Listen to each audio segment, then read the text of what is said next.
Assalamualaikum warahmatullahi dan salam sejahtera kepada bangsa Walaberi sekalian. Video kita pada kali ini agak sensitif sedikit kerana ianya mungkin akan menyentuh tentang hal agama. Tetapi tidaklah niat saya untuk menyentuh tentang 3R. Cumanya video ini saya akan mulakan dengan satu soalan. Adakah patut orang-orang bukan Islam masuk campur urusan berkenaan dengan agama Islam serta pelaksanaan undang-undang Islam? Kita intro dulu. La la la la la la la la. Cerita dia macam ni, tuan-tuan dan sekalian. Kita pastinya masih tidak lupa akan peristiwa pembatalan 16 seksyen dalam enakmen Jenayah Syariah Negeri Kelantan seperti mana yang telah diputuskan oleh Mahkamah Persekutuan pada bulan Januari yang lalu.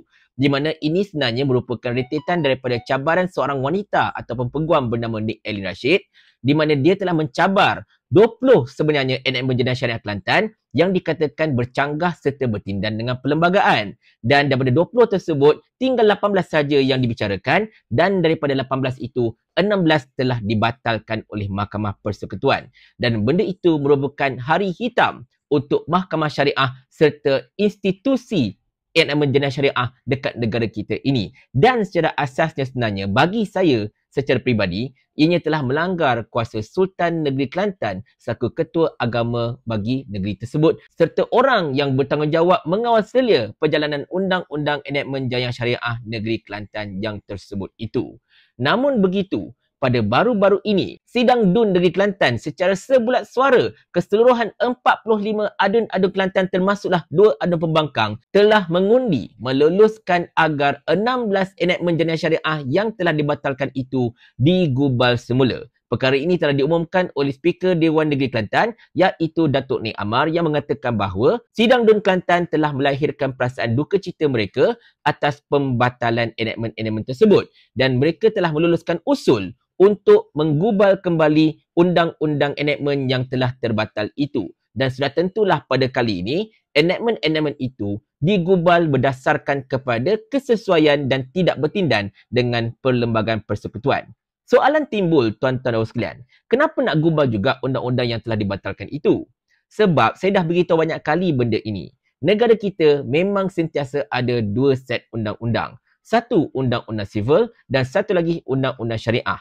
Dan anda tanyalah mana-mana pakar perlembagaan, kedua-dua undang-undang ini berjalan secara simbiosis. Sebelah menyebelah antara satu sama lain, saling lengkap melengkapi antara satu sama lain. Sebab apa?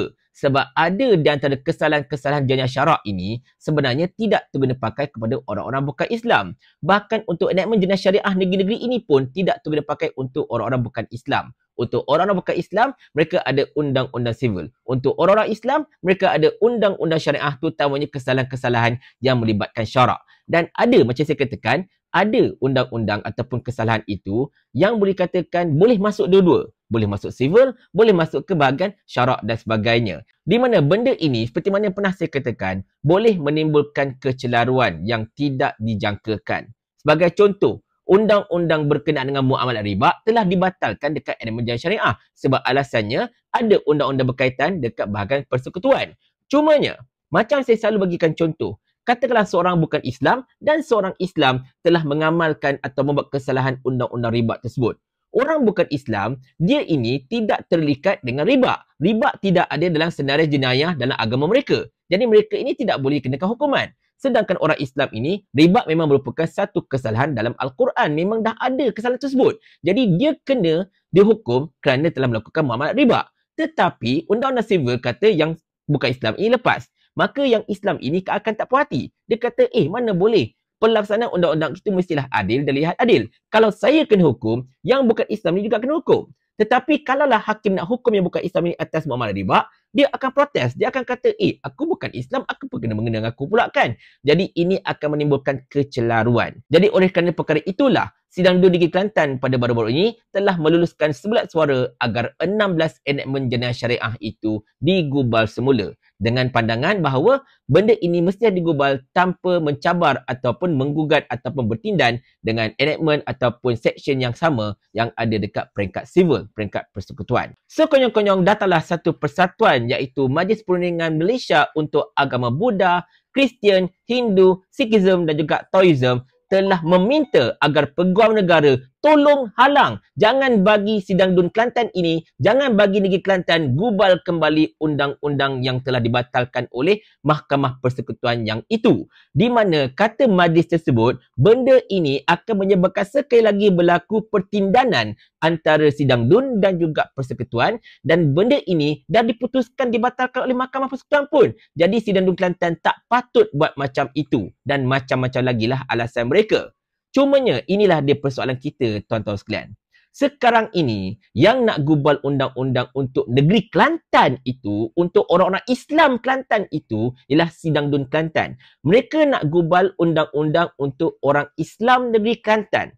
Orang bukan Islam dekat Kelantan, tak kira Cina, India, Siam dan sebagainya, tak ada kena-mengena. Jadi mengapakah Majlis Perundingan Agama Buddha, Kristian, Hindu, Sikhism dan juga Taoism ini tiba-tiba nak masuk campur? Tiba-tiba hendak meminta AG buat itu dan ini, halang agar elemen itu tidak digubal semula dan sebagainya. Apa hak anda masalahnya? Ada kena-mengena dengan anda ke? Apa kaitan dengan anda?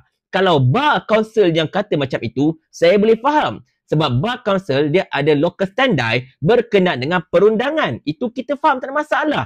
Dan Bar Council pun tak kata apa-apa. Tetapi Majlis Perundangan Agama-Agama yang bercampur-campur ini, mereka tak ada local standby.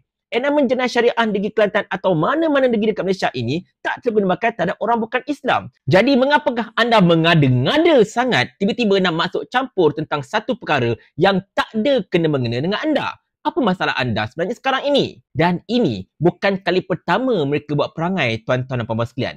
Kalau anda masih ingat, pada tahun lepas, Perdana Menteri Datuk Seri Anwar Ibrahim pernah mencadangkan agar silibus hadis 40 Imam Nawawi dimasukkan ke dalam sekolah-sekolah untuk diajarkan dalam mata pelajaran agama dan sebagainya. Dan mereka jugalah pihak yang sama telah menentang bagai nak rak akan cadangan Perdana Menteri tersebut. Dan ini nampak gayanya merupakan satu trend yang memang sentiasa berlaku, iaitu apa-apa sahaja benda berkaitan dengan orang-orang Islam sentiasa dihalang oleh puak-puak ini. Dan satu soalan paling besar saya nak tanya dekat sini, tidakkah tindakan Majlis Perundingan ini melanggar 3R? Sebab dia telah melanggar hak agama lain. Dia telah melanggar hak agama yang merupakan agama persekutuan dekat negara kita ini. Mereka tidak sepatutnya mengeluarkan kenyataan tersebut. Dan kenyataan mereka ini kita boleh letakkan sama par dengan kenyataan daripada Ngekoham 1 ketika dahulu yang meminta orang bukan Islam dimasukkan ke dalam jawatan kuasa untuk meneliti pelaksanaan enakmen jenayah syariah dekat DUN. Dan ini telah mendapat teguran serta murkaan daripada Duli Yang Maha Mulia Sultan Selangor.